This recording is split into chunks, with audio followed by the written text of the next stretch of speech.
Assalamualaikum warahmatullahi wabarakatuh.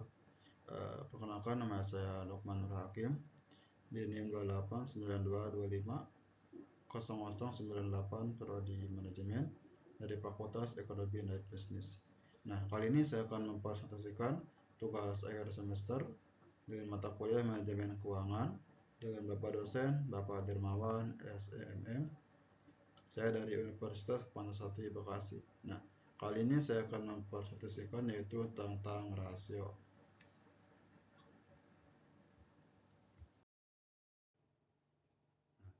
Rasio keuangan adalah alat analisis yang digunakan untuk mengevaluasi kinerja keuangan suatu perusahaan. Rasio-rasio ini memberikan gambaran tentang kondisi keuangan perusahaan dari berbagai sudut pandang.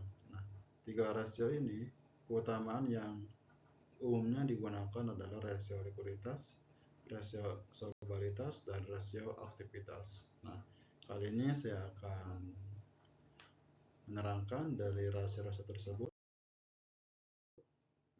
Yang pertama yaitu rasio likuiditas. Nah, rasio likuiditas ini yaitu untuk mengukur kemampuan suatu perusahaan memenuhi kewajiban jangka pendeknya dengan menggunakan aset lancar, aset yang dapat dengan cepat tumbuh menjadi uang tunai.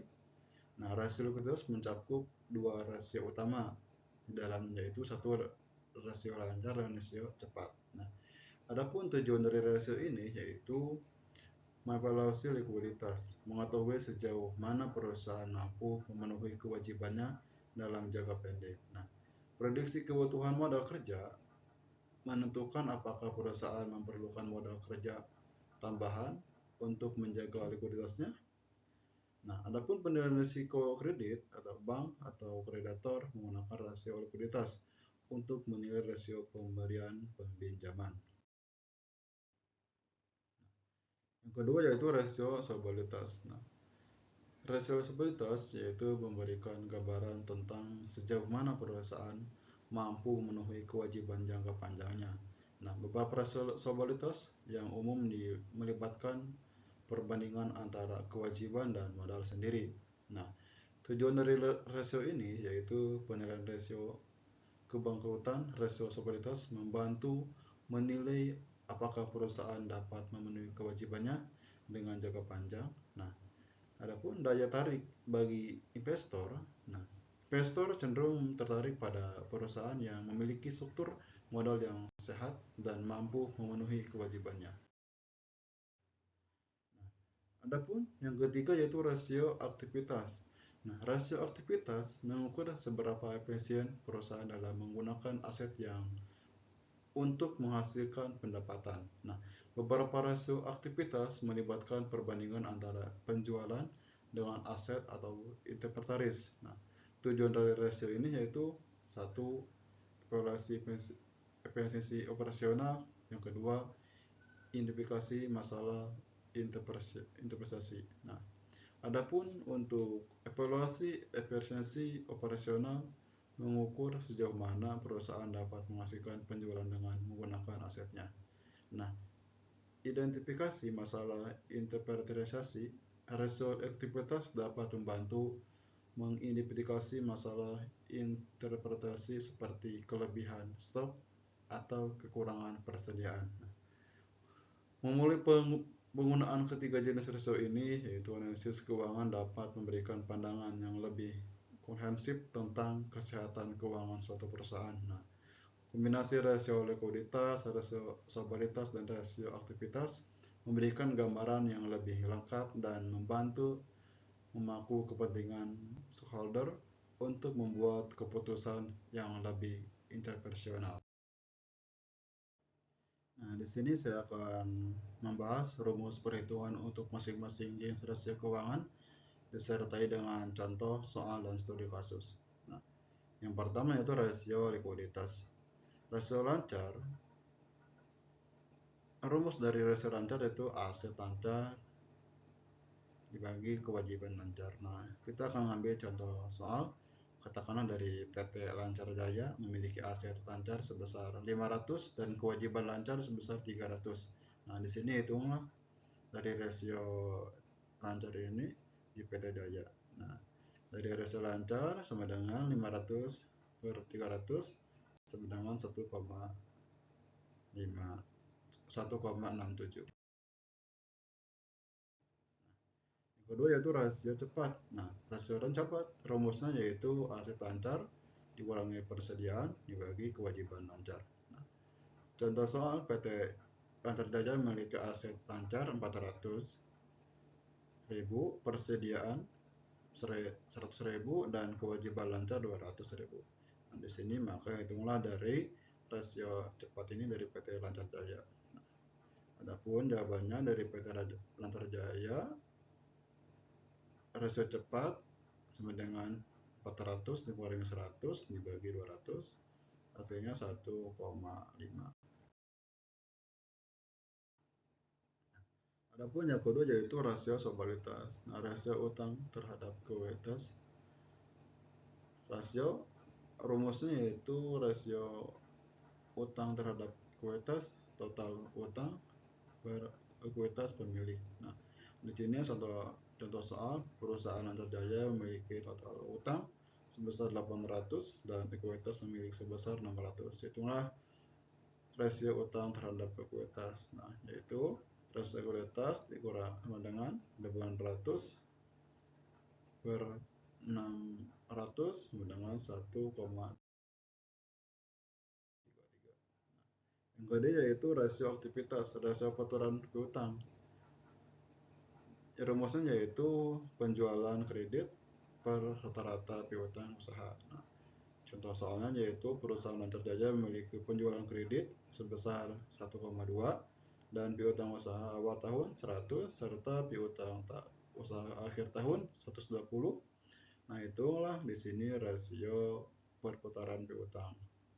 Nah, jawabannya yaitu rasio perputaran piutang sama dengan 1,2 per 100 ditambah 120 dibagi 2 sama dengan 9,6. Nah, di sini saya akan mencoba studi kasus. Nah, misalkan dari PT Lancar Jaya memiliki data keuangan sebagai berikut. Mulai dari aset lancar 800, kewajiban lancar 400, persediaan 150, total utang 600, ekuitas pemilik 500, penjualan kredit 1,5, piutang usaha awal tahun 120, piutang usaha akhir tahun 100. Nah, berikut adalah hasil dari perhitungan rasio untuk PT Lancar Jaya. Nah, di sini rasio lancar 800 per 400 sama dengan 2, rasio cepat 800 dikurangi 150 per 400 sama dengan 1,62.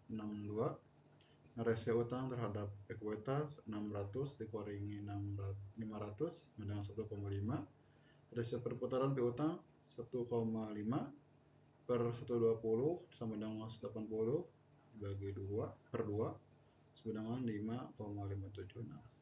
Maka dari hasil ini memberikan gambaran bahwa tentang likuiditas, solvabilitas, dan aktivitas di PT Lancar Jaya, interpretasinya akan bergantung pada standar industri, tujuan perusahaan, dan faktor kontekstual lainnya. Mari kita analisis dari perhitungan dari contoh soal PT Lancar Jaya. Yang pertama yaitu likuiditas. Aset lancar nilai 2 menunjukkan bahwa PT Lancar Jaya memiliki aset lancar yang mencukupi untuk membayar kewajiban lancarnya 2 kali lipat. Ini menandakan likuiditas yang baik. Nah, adapun dari rasio cepatnya itu dengan nilai 1,62 di PT Lancar Jaya masih memiliki likuiditas yang baik setelah mengurangi persediaan dari aset lancar. Nah, yang kedua yaitu solvabilitas. Nah, dari rasio utang terhadap ekuitas dengan nilai 1,2 di PT Lancar Jaya memiliki lebih sedikit utang dibandingkan ekuitas. Ini menunjukkan struktur modal yang sehat. Nah, yang ketiga yaitu aktivitas. Nah, dari rasio perputaran piutang dengan nilai 8,57, perusahaan mampu mengumpulkan piutang lebih dari 8 kali dalam 1 tahun. Nah, ini menunjukkan efisiensi dalam manajemen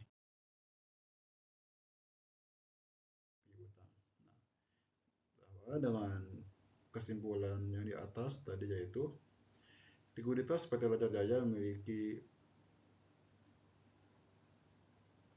likuiditas yang baik dengan kemampuan untuk membayar kewajiban dalam jangka pendek. Nah, sedangkan stabilitas struktur modal perusahaan relatif sehat dengan tingkat utang yang cukup rendah dibandingkan dengan ekuitas. Nah, sedangkan dari aktivitas manajemen piutang yang efisien menunjukkan bahwa perusahaan tersebut mampu mengoperasi piutang menjadi kas dengan baik.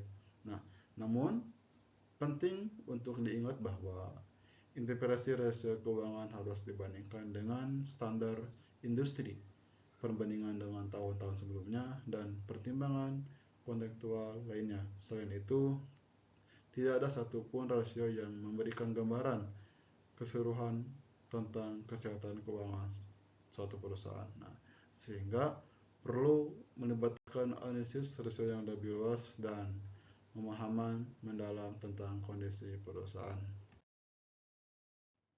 Baik, hanya itu yang saya sampaikan, kurang lebihnya mohon maaf. Assalamualaikum warahmatullahi wabarakatuh.